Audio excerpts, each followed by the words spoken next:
ڕێکخراوی کورتشۆ. ڕێکخراوی کورتشۆ ڕێکخراوێکی ناحوکمیە کە لە هەولێری پایتەختی هەرێمی کوردستان بە فەرمی تۆمارکراوە و بە هەوڵ و هاوکاری کۆمەڵێک چالاکی خۆبەخش لە هەموو پارچەکانی کوردستان بۆ خزمەتکردن بە زمان، مێژوو، کەلتور و کەلەپوری کورد و گەیاندنی نوچە و زانیاری باوەڕپێکراو لەم بوارانەدا لە کۆتایی ساڵی 2021دا بە فەرمی کارەکانی دەست پێ کردووە.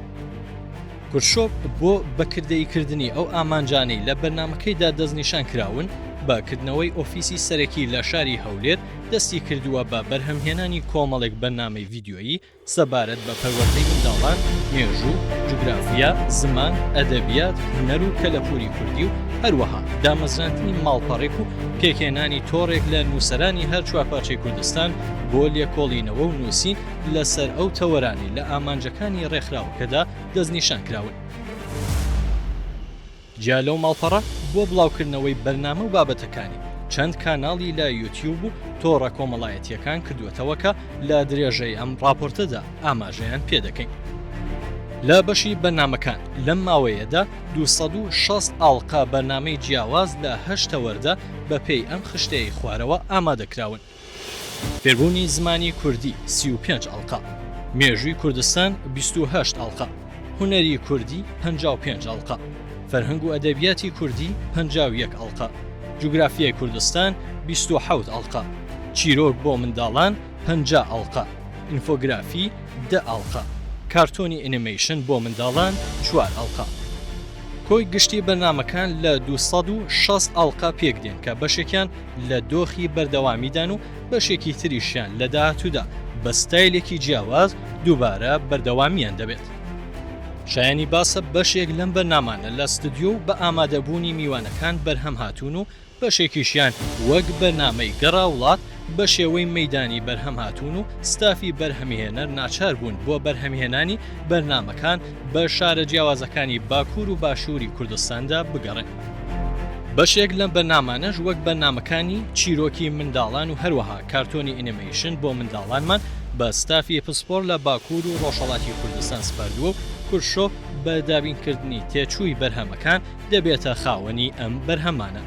ئەم بەرهەمانە بە یەکێک لە زاراوەکانی زمانی کوردی بەرهەمدێن و دواتر لەلایەن کورتشۆپەوە بۆ زاراوەکانی دیکە دوبلاژ دەکرێن. ماڵپەڕ و سۆشیال میدیای کورتشۆ.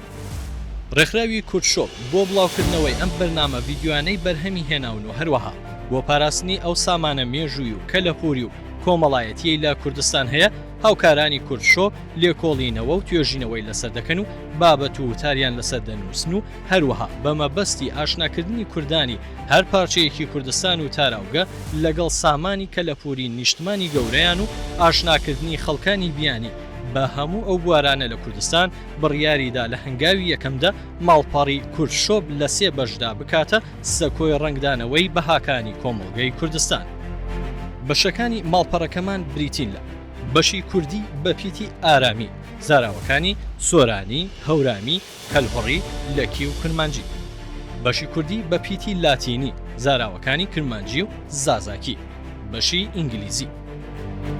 پێکاتەی ماڵپەڕی کورتشۆ ئەم بەشانە لەخۆ دەگرێت: زمان و ئەدەب، کەلتور و کەلەپور، مێژوو، هونەر، جوگرافیا، ناودارانی کورد، هەواڵ، بەرنامەکان، وەرزش، تەندروستی، ئابووری، کۆمەڵایەتی، زانست و تەکنۆلۆژیە، کتێبخانە، وتار، ڤیدیۆکان، ئەلبوم، ناوی کوردی بۆ منداڵان. جگە لەمانە کورتشۆ چەندین کلیپ، ڤیدیۆ و بەرنامەی تایبەت بە بۆنەکانی بەرهەمهێناوەکە هەموویان بۆ مەبەستی خزمەتکردنن بە زمان، کەلتور، مێژوو و هونەر. پلاتفۆرمی کورتشۆ لە تۆڕە کۆمەڵایەتیەکان. هاوکات بۆ زیاتر ناساندن و بڵاوکردنەوەی بەرهەم و بابەتەکانی بەرهەم هاتوو لەلایەن تیمی کورتشۆپەوە هەموو ئەو بەرهەم و نووسراوانە لەسەر چەند پلاتفۆرمی جیاواز لە تۆڕە کۆمەڵایەتیەکاندا بڵاو دەکرێتەوە کە هەتا ئێستاش لە چالاکیەکانیان بەردەوامن کە بریتین لە وێبسایتی کورتشۆ، ئەپلیکیشنی کورتشۆ لەسەر هەردووک سیستەمی ئەندرۆید و iOS، یوتیوب، فەیسبوک، ئینستاگرام، تلگرام، تویتر، تیکتۆک، سریت. بەگشتی بەرهەمەکانی کورتشۆ لەسەر ئەم پلاتفۆرمانە لە ساڵی 2023دا زیاتر لە 1 ملیۆن بینەریان هەبووە. خەڵاتی زارا بۆ خزمەت بە زمانی کوردی.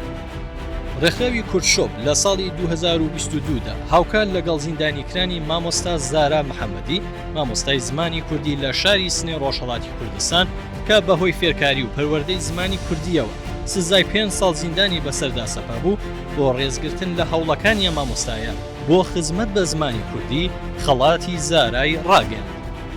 لە یەکەم ساڵوەگەڕی دەست بەسەرکرانی مامۆستا زارادا بە خۆشحاڵیەوە توانیمان لە شاری هەولێر و لە ڕێوڕسمێکی شایستەدا یەکەم خەڵاتی زارا پێشکەشی ڕێکخراوی ڤەژینی شاری مەریوانی ڕۆژهەڵاتی کوردستان بکەین کە ساڵانێکە لە ڕۆژهەڵاتی کوردستان لە بواری تۆمارکردن و بە دیجیتاڵیکردنی سامانی نووسراوی مێژوو ئەدەبی کوردی و فەرهەنگە کوردیەکاندا چالاکی دەکەن. ئەم ساڵیش بۆ جاری دووە ڕێوڕسمی بەخشینی خەڵاتی زارا لە هەولێری پایتەختی هەرێمی کوردستان بەڕێوە دەبین بە بەشداری خەمخۆران و ئۆگرانی کەلتور و زمانی کوردی ڕێز لە هەوڵ و ماندووبوونی خەمخۆرێکی دیکەی چاند و زمانی کوردی دەگرین. ئێمە ئەم ڕێزگرتن و خەڵات بەخشینە وەک ئەرکی سەرشانی خۆمان دەزانین و هیوامان وایە کە بەو چالاکیانەمان بتوانین هان دەربین بۆ خزمەتی زیاتری تاکی کورد بە کەلتور و زمان و نرخە نەتەوەی و نیشتمانیەکانی. لە کۆتاییدا دەتوانین بڵێن کورتشۆپ سەنگەری بەرگریکردن لە کەلتور زمان مێژوو هونەری کوردیە.